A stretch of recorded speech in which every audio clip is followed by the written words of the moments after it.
తల్లిపాలు పెరగడం కోసం, పిల్లల ఎదుగుదలకు అవసరమైన పోషక పదార్థాలు పాలలో ఎక్కువగా ఉండటం కోసం తల్లి తప్పనిసరిగా తీసుకోవాల్సిన టాప్ 10 ఫుడ్ ఐటమ్స్ చెప్తాను, జాగ్రత్తగా వినండి.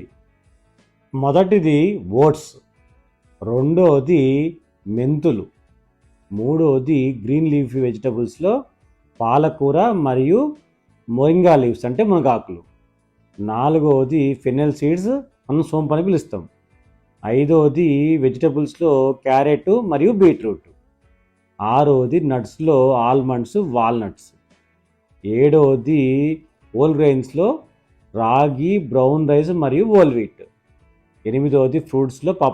బొప్పాయికాయ, తొమ్మిదవది నాన్ వెజ్లో చికెన్ మరియు ఫిష్, పదవది వాటర్ ఎక్కువ తీసుకోవాలి, ఫ్రీక్వెంట్గా కోకోనట్ వాటర్ తాగితే మంచిది, డైలీ 1 or 2 cups మిల్క్ కంపల్సరీగా తీసుకోవాలి.